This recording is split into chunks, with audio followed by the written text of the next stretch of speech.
नमस्कार मेरे शेरनियों, excellence explore में आपका स्वागत है। मैंने साइंस क्लास 10 का फर्स्ट चैप्टर रासायनिक अभिक्रियाएं एवं समीकरण का पार्ट फर्स्ट अपलोड कर दिया है। उसमें मैंने बताया था कि बच्चों रासायनिक अभिक्रिया किसे कहते हैं, जिसमें एक नया पदार्थ बनता है, जैसे दूध का दही बनना। लेकिन बच्चों दही से दूध वापस नहीं बना सकते। इसका मतलब बच्चों जो नया पदार्थ बनता है उसको पुनः प्रारंभिक अवस्था में नहीं लाया जा सकता। उसके बाद बताया था मैंने बच्चों संयोजन अभिक्रिया, जब दो या दो से अधिक अभिकारक मिलेंगे और एकल उत्पाद का निर्माण करें उसे हम क्या कहते हैं बच्चों, संयोजन अभिक्रिया। कौन सी अभिक्रिया बच्चों, संयोजन अभिक्रिया। मैंने पिछले पार्ट में बताया था आपको। एक आता है बच्चों कौन सी, वियोजन अभिक्रिया। और बच्चों वियोजन अभिक्रिया में क्या होता है बच्चों, एक ही अभिकारक होता है और वो दो या दो से अधिक उत्पादों में क्या हो जाता है, टूट जाता है। उसे हम क्या कहते हैं बच्चों, वियोजन अभिक्रिया। और वियोजन अभिक्रिया मैंने आपको बच्चों तीन प्रकार से बताई थी। एक तो उष्मीय वियोजन, एक प्रकाशीय वियोजन, एक बताया था मैंने बच्चों वैद्युत वियोजन। और वैद्युत वियोजन का उदाहरण बताया था मैंने बच्चों 2H2 वाला तोड़ना। यहाँ पे था बच्चों 2H2 + O2, ऐसे टूटना किसका उदाहरण था बच्चों, वैद्युत वियोजन।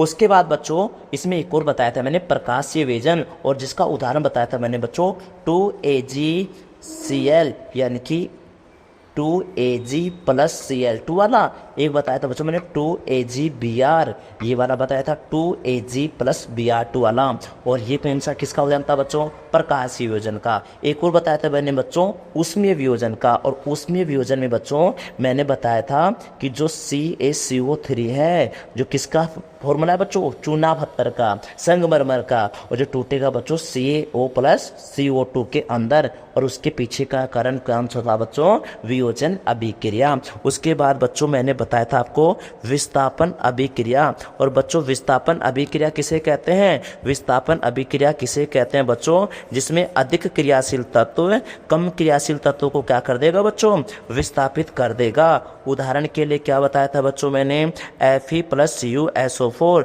तो क्या बनेगा बच्चों, FeSO4 + Cu। तो ये किसका उदाहरण था बच्चों, विस्थापन अभिक्रिया।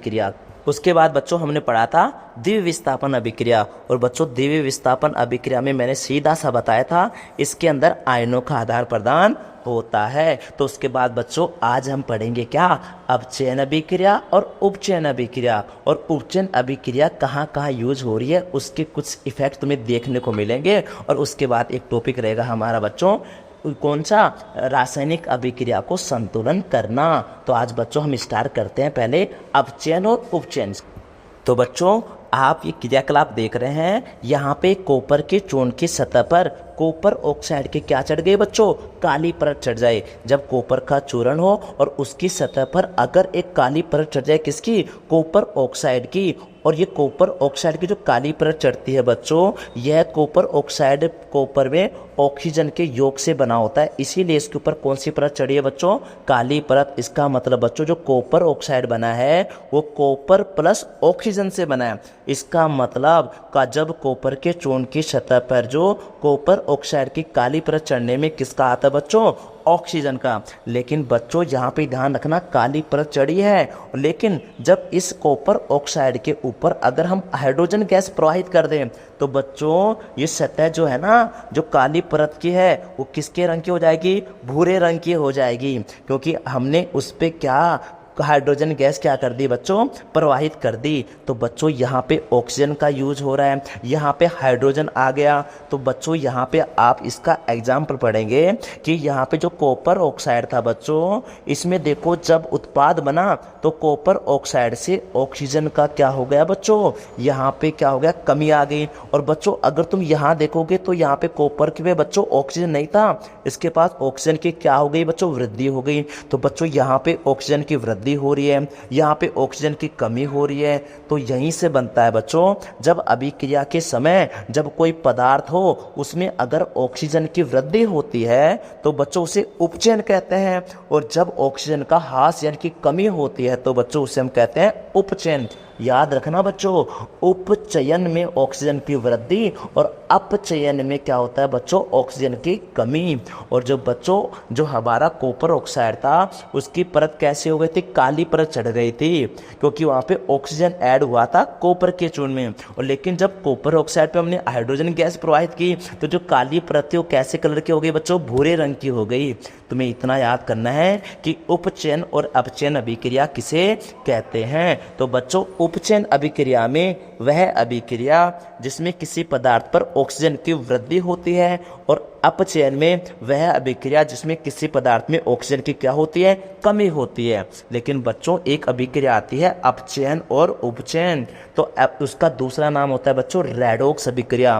तो बच्चों एग्जाम में आया हुआ है कि रेडॉक्स अभिक्रिया किसे कहते हैं, तो रेडॉक्स अभिक्रिया का दूसरा नाम है बच्चों अपचयन और उपचयन। तो बच्चों जब कोई भी अभिक्रिया जिसमें एक पदार्थ में यानी कि एक अभिकारक में एक अभिकारक क्या होगा बच्चों, उपचयित होगा, और दूसरा अभिकारक क्या होता है बच्चों, अपचयित होता है, तो उस अभिक्रिया को हम अपचयन उपचयन या रेडॉक्स अभिक्रिया कहते हैं। बच्चों यहाँ पे देखेंगे इसके पास हाइड्रोजन है और इसके पास बच्चों ऑक्सीजन की क्या होगी, वृद्धि, तो ये क्या कहलाएगा, उपचयन। और यहाँ पे बच्चों ऑक्सीजन था, यहाँ पे ऑक्सीजन की क्या गई, कमी, तो उसे हम क्या कहेंगे बच्चों, अपचयन कहेंगे। अब बच्चों हम पढ़ेंगे कि हमने उपचयन अभिक्रिया के कुछ प्रभावों को देखा है। उपचयन का मतलब ध्यान रखना बच्चों, एक अभिकारक होगा उसमें ऑक्सीजन की क्या होगी, वृद्धि होगी। उदाहरण के लिए बच्चों संक्षारण, आपने देखा होगा बच्चों लोहे की बनी जब कोई भी वस्तु होती है, जब हम उसको बाहर रखते हैं तो वो ऑक्सीजन प्लस H2O की उपस्थिति में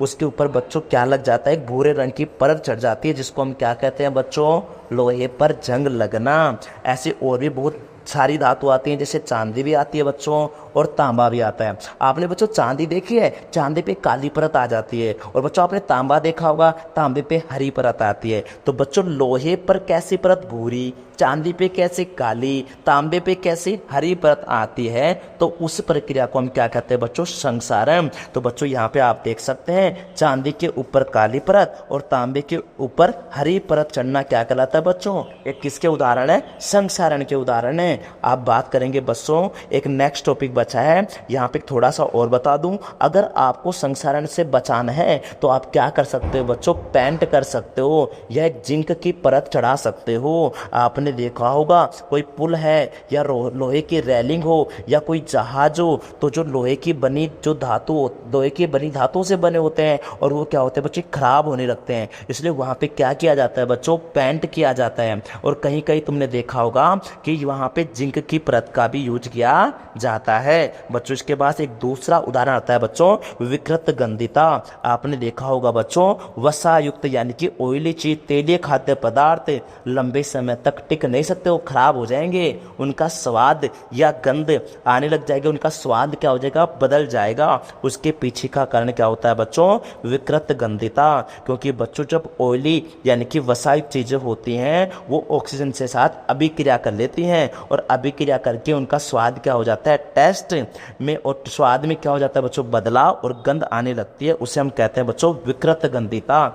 इन सब से बचने के लिए बच्चों हम प्रति ऑक्सीकारक या कुछ नाइट्रोजन जैसी गैस का यूज करते हैं, जिसकी वजह से बच्चों ये वसायुक्त और तेलीय खाद्य पदार्थ ऑक्सीजन के साथ अभिक्रिया नहीं करते।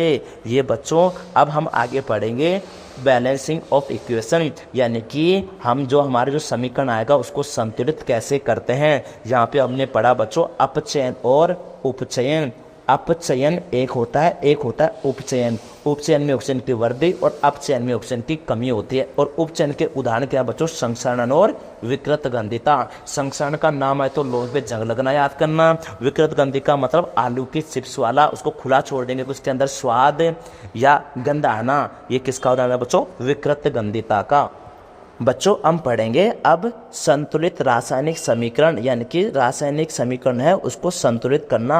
लेकिन उससे पहले पढ़ेंगे कि उसका महत्व क्या होगा। बच्चों आपने 9th क्लास में पढ़ाई होगा, क्या बच्चों, द्रव्यमान संरक्षण का नियम किसे कहते हैं। और उस द्रव्यमान संरक्षण का नियम किसे कहते हैं बच्चों, जब किसी भी रासायनिक अभिक्रिया में द्रव्यमान का ना तो निर्माण किया जा सकता ना ही विनाश किया जा सकता। इसका मतलब बच्चों जैसे सपोज करो ये हमारे पास एक अभिक्रिया है, A+B ये अभिकारक है और एक है उत्पाद है।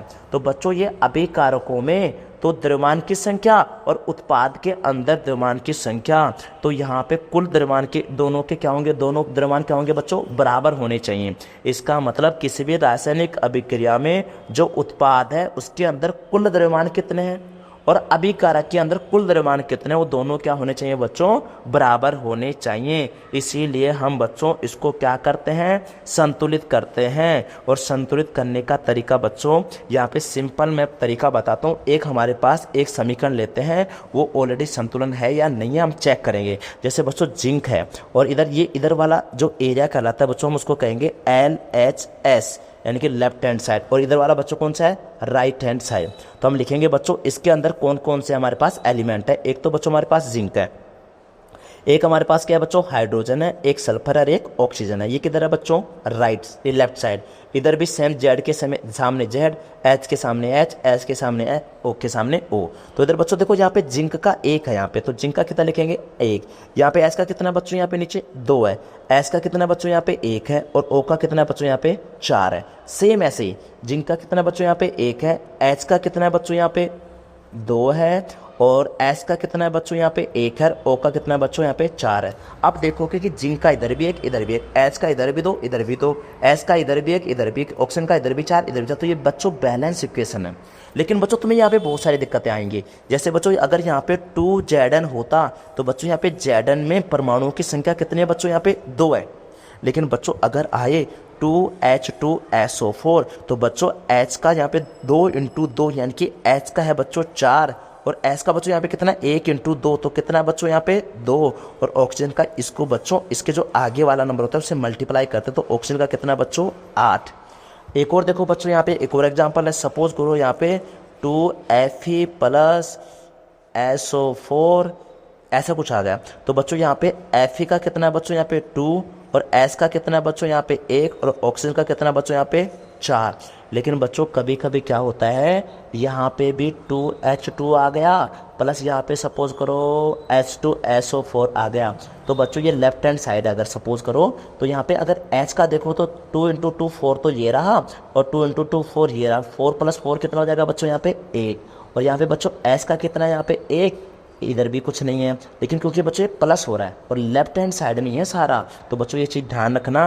अब मैं आपको एक एग्जांपल की सहायता से आपको बता देता हूँ। बच्चों जहाँ यहाँ पे देखो FeS2 है यहाँ पे तो बच्चों यहाँ पे चेक करेंगे कि Fe का कितना, हमने लिखा Fe H और O, ये क्या है हमारे बच्चों एलिमेंट है। लेफ्ट हैंड साइड परमाणु की संख्या Fe की कितनी है बच्चों 1 है, H की कितनी है 2 है, ऑक्सीजन की कितने बच्चों यहाँ पे 1 है लेफ्ट हैंड साइड में और राइट हैंड साइड में Fe की 3 है, H की 2 है बच्चों यहाँ पे और ऑक्सीजन की कितनी है 4। हमने देखा बच्चों कि यहाँ पे सबसे पहले Fe को बैलेंस करेंगे, इधर 3 है और इधर क्या है बच्चों 1 है तो हम इसको किससे मल्टीप्लाई करेंगे 3 से। तो बच्चों इस अभी समीकरण को हम 3 से मल्टीप्लाई करेंगे तो क्या आएगा बच्चों बस 3Fe, ओनली इस 3 को करना है बच्चों। आगे सेम ऐसे कैसे रख दो 2H2O इक्वेशन बन गई हमारी Fe3O4 + H2। अब आगे फिर से हमें लिखना पड़ेगा बच्चों, इसको कट कर देना ऐसे पेंसिल से। अब देखो बच्चों Fe का कितना है यहाँ पे 3 और H का कितना है बच्चों यहाँ पे 2 और ऑक्सीजन का कितना है बच्चों यहाँ पे 1। इधर देखोगे तो बच्चों Fe का कितना हो गया 3, H का कितना है बच्चों यहाँ पे 2 और ऑक्सीजन का कितना बच्चों यहाँ पे 4। इतना आपने देख लिया। अब बच्चों अब जब आप आगे देखेंगे तो बच्चों आपने देखा यहाँ पे Fe क्लियर है, लेकिन अब हमें क्या करना है ऑक्सीजन को बैलेंस करना है। इधर ऑक्सीजन 1 है, उधर कितना है बच्चों 4 है। तो हम क्या करेंगे ऑक्सीजन को किससे मल्टीप्लाई करेंगे, लेफ्ट हैंड साइड में किसको 4 से, तो इसको 4 से मल्टीप्लाई करेंगे। लेकिन अब हमारी इक्वेशन क्या बन गई बच्चों 3Fe प्लस हमने किसको मल्टीप्लाई किया बच्चों ऑक्सीजन को और हमारी इक्वेशन बन चुकी है Fe3O4 + H2। तो अब हमारे पास ये टर्म्स चेंज हो जाएंगी। Fe का कितना है बच्चों यहाँ पे 3 है, H का कितना होगा 2 × 4 8 हो गया बच्चों, ऑक्सीजन का 1 × 4 कितना आ गया बच्चों यहाँ पे 4।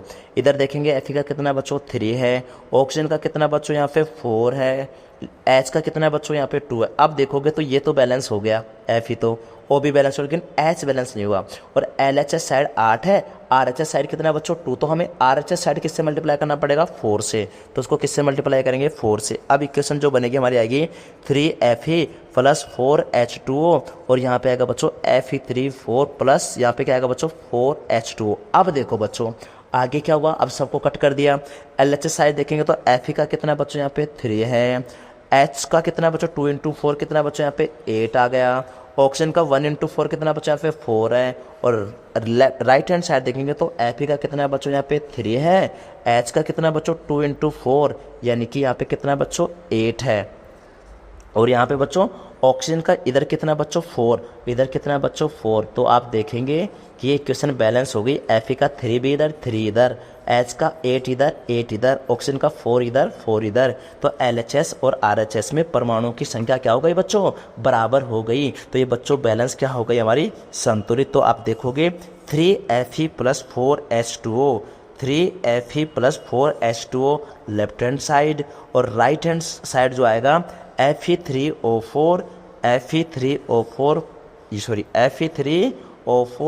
4H2 ये आ गया बच्चों। यहाँ से हमारी बैलेंस क्या हो गई, संतुलित हो गई। तो बच्चों हमें चेक करना है यहाँ पे कि हमें क्या करना है। तो हमें LHS साइड और RHS साइड सारे एलिमेंट को लिख देना है, उनमें परमाणुओं की संख्या लिख देनी है, और दोनों तरफ उन परमाणुओं की संख्या को क्या करना है, बराबर करना है। उसे ही हम कहते हैं बच्चों रासायनिक अभिक्रिया को संतुलन करना। और इसी के साथ बच्चों ये आपका चैप्टर क्या होता है, खत्म। तो अब हम नेक्स्ट चैप्टर में, नेक्स्ट जो वीडियो आएगा बच्चों उसमें नेक्स्ट चैप्टर की बात करेंगे।